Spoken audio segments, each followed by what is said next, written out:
to answer your question, I can see them going back-to-back in terms of league titles. And that's not something that's happened, I think, since 2019. So that would be pretty good for Barcelona. Incredible stuff from Barcelona. Incredible stuff from Lamine Yamal. Even though he doesn't get the goal, puts the ball up into a spot where only an own goal could happen. 3-2 victory. And look at the momentum chart. I mean, it really was possession 83% for Barcelona. 26 shots to 8, 10 shots on target. They finally get the winner in the 91st. Yeah, everything there, the stats, the momentum chart point to Barcelona deserving that result, even if they did leave it late. Well, I'm happy to say that joined in the studio today, we have got our LaLiga correspondent, Phil Kitromilides. Phil, good to see you. Hi, guys.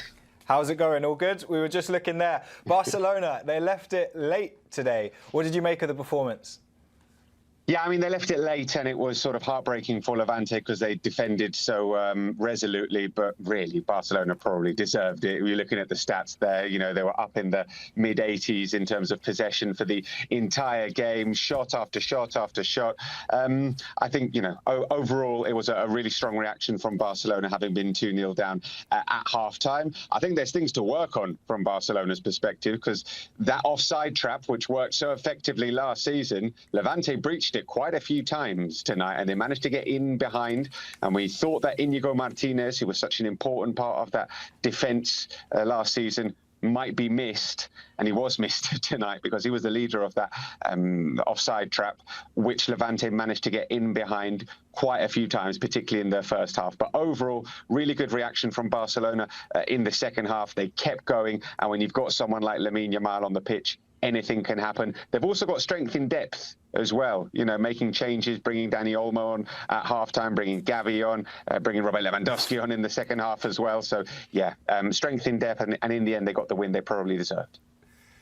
Hey, Phil, you know, clearly Levante had studied that high line. They've studied how exactly to get to this Barcelona side. Clearly has struggled conceding goals for the last 2 seasons. They've been the best team on the attack, and that's why they're never out of any game. Do they need to make any changes to this high line? Is Hansi Flick going to stick with this again like he did last season?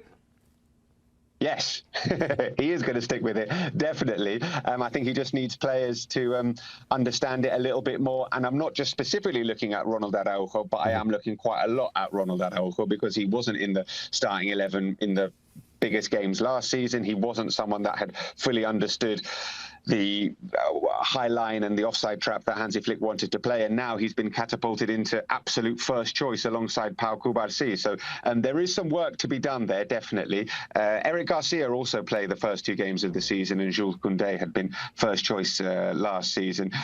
But listen, they'll get there. I think they will get there. It's something that just requires time, work, session after session after session after session to make sure that they get it absolutely perfect. And when it works, and it has worked quite a lot since Hansi Flick took over, it's a beautiful thing to behold. But when it doesn't work, you look absolutely ridiculous, which is why, you know, it catches the eye when it doesn't work. So yeah, there is some work for Barcelona to do there. Phil, I just recently spent some time with Robert Lewandowski. He praised Hansi Flick for his forward football. He said Barcelona played the best football in the world of how attacking it is. They add Marcus Rashford into the mix. Do you think they've gone and done enough in this summer to go back-to-back? We've seen Atletico drop points in the first game. Real Madrid didn't look their best. Do you think we'll see Barcelona, given the strength that they've now got, go back-to-back? And are those signings enough? Yeah, in terms of La Liga, I agree that they are playing fantastic football. I agree with Robert Lewandowski. Yes, they're playing some fantastic football, and they are favourites. Atleti have not started the season well. Real Madrid are coming off the back of the Club World Cup, and I think the idea for Barcelona was to make a really strong start. You know, the first few weeks to come out the blocks flying, try and pick up as many points as possible, knowing that both Real Madrid and Atletico Madrid haven't had a full summer to prepare. You know, Barcelona have had a full pre-season. They've had players come in. They've had time to bed them in. So I think Barcelona are definite favourites for the La Liga title. Robert Lewandowski's getting on a bit, 37, but he's still got it. He has still got it. He will still score goals for them. And the fact that they've got a backup now in Feran Torres, who is very, very capable and very reliable in scoring goals. And even they've signed Marcus Rashford, who can play through the middle. He can play out on the left. They've got strength in depth at number 10. We saw Rafinha play there today, Dani Olmo, Fermin Lopez.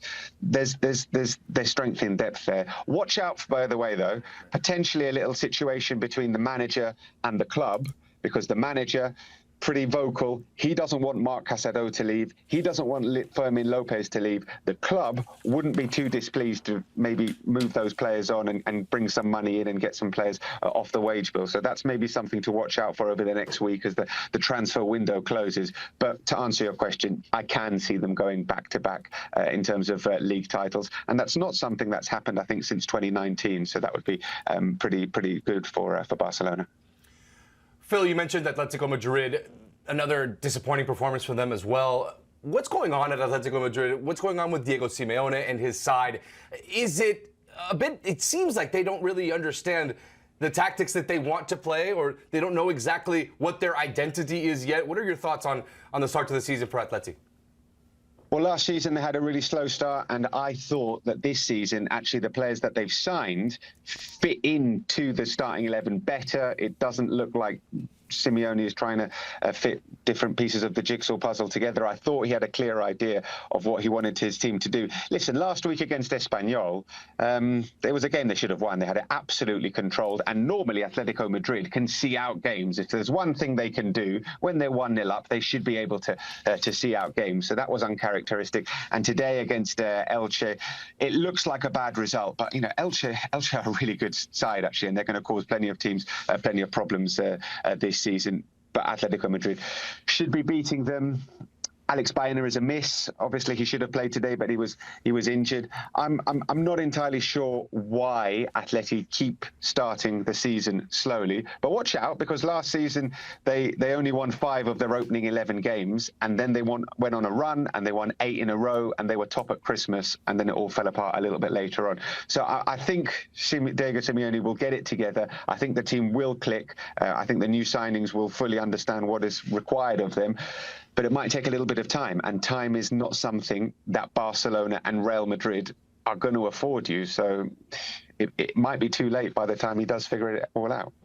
Phil, as always, a pleasure to get your insight from LaLiga. Loads of interesting things to think about and to talk about from that league. As always, appreciate it. Stefano, Barcelona today, they came back, they left it late, but fundamentally they take home all 3 points. Take home all 3 points, and they'll be happy about that, especially early in the season. But I do see some red flags as far as their Champions League hopes.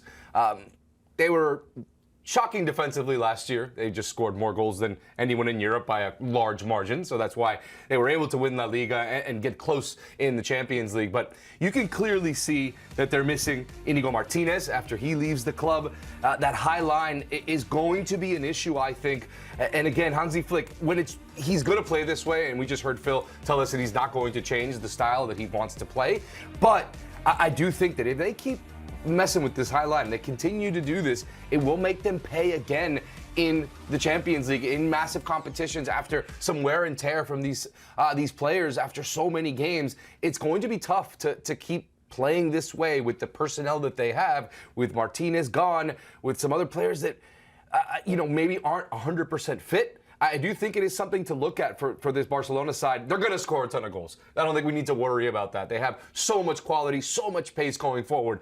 But I'm still worried about the back end. And as far as being able to defend teams that are on the counter, they're going to try to play that, going to try to test that high line, test that offside trap. And I do believe that it will get them into trouble in some big matches. They were able to turn this around because it was Levante. Levante did everything possible to win this game, so it's heartbroken for them.